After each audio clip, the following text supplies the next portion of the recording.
Hey, so here's just a little quick video on how I'm using Google Sheets to embed graphical data into my website. So this is one that I'm working on right now. I'm working on the article Benefits of Living Abroad. I collected a ton of data from a bunch of people living around the world on how they rate different things, their experience, and all that sort of thing. And I want to display this graphically. So what I did is, it's the same as using what do you call it? It's the same as using Excel. For the most part, you can create these like pie charts, graph charts, whatever. Technically, this is a donut chart.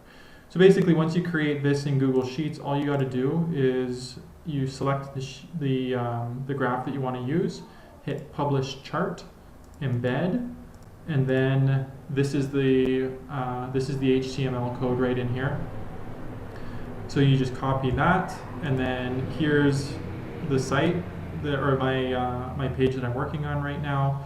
So for this, all you have to do is go into Edit as HTML, post it in there, and you will get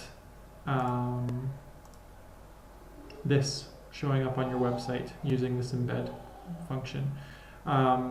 And then if we go to preview this, you can see what this looks like on this one that I'm currently working in.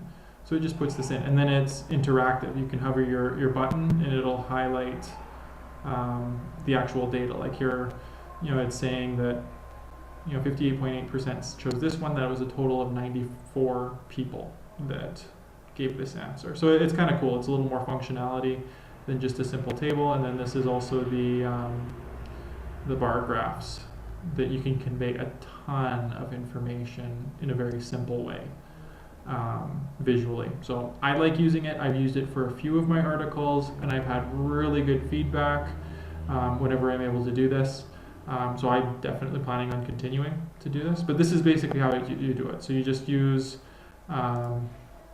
Google Sheets, compile your data in here, make a graph to represent it however you want, get the HTML code, and then embed that into your article. Yeah, that's basically it.